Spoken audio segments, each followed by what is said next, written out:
নারীদের নিয়ে অবমাননাকর বক্তব্য আড়াল করতে এখন স্বাধীনতার ঘোষণার বিষয়টি সামনে এনে জামাত ইসলামের পরিস্থিতি ঘোলাটে করার চেষ্টা করছে বলে মন্তব্য করেছেন বিএনপির সিনিয়র যুগ্ম মহাসচিব রুহুল কবির রিজভী।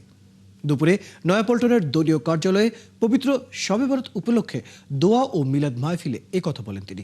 এ সময় রিজভী বলেন, মুক্তিযুদ্ধের বিরোধীদের মুখে স্বাধীনতা শব্দটি মানায় না। ইসলামে নারীদেরকে সবচেয়ে বেশি সম্মান দিয়েছে, কিন্তু বর্তমানে একটি দল তাদের সবচেয়ে নিকৃষ্টভাবে উপস্থাপন করছে বলে অভিযোগ করেন বিএনপির এই নেতা। ধর্মের নামে রাজনীতি করে মিথ্যা ও মুনাফিকি করলে ইসলামের সাথে বেইমানি করা হয় বলেও মন্তব্য করেন রিজভী।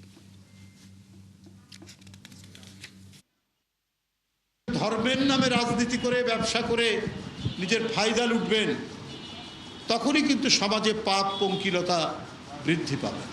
ইসলামের নামে রাজনীতি করতে গিয়ে মুনাফেকি এবং মিথ্যাকে যদি আশ্রয় করতে হয়,